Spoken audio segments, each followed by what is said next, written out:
if I think about people who are, let's just say professionally at your 40s, 50s, 60s, wherever you are, where you're thinking you want to change what you do, what I'm reflecting on hearing here is actually about network and about, to your point about saying yes, and also getting outside of your comfort zone.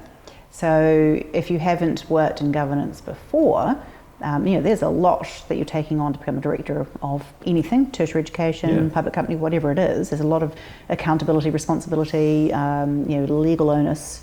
So when you first say yes to something, how do you go from it's an area of interest to it becomes a real skill, and by real skill I mean something that you can then make money at? So I guess the saying yes is not, it's not a blind yes, but it's the difference between shall I do this and how will I do this.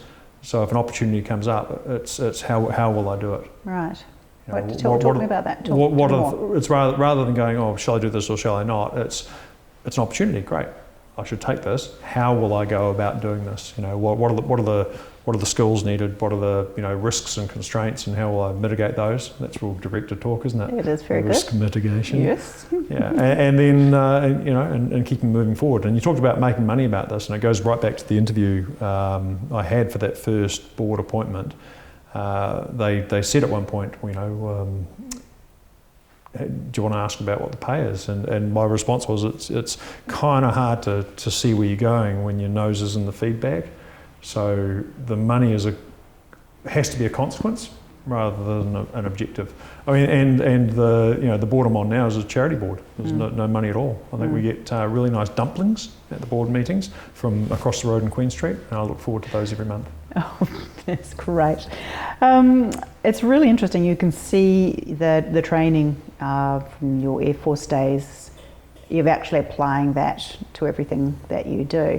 And I think one of the things that I'm interested to hear from two perspectives. First off, if you were to give yourself, I know it's a bit of a trite question, but if you went back in time and gave yourself advice at the age of 18, would you do anything differently? What advice would you give yourself?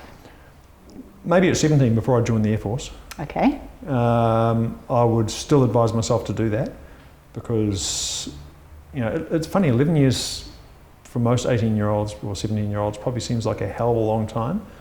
But at age 20, the perspective shifts with time.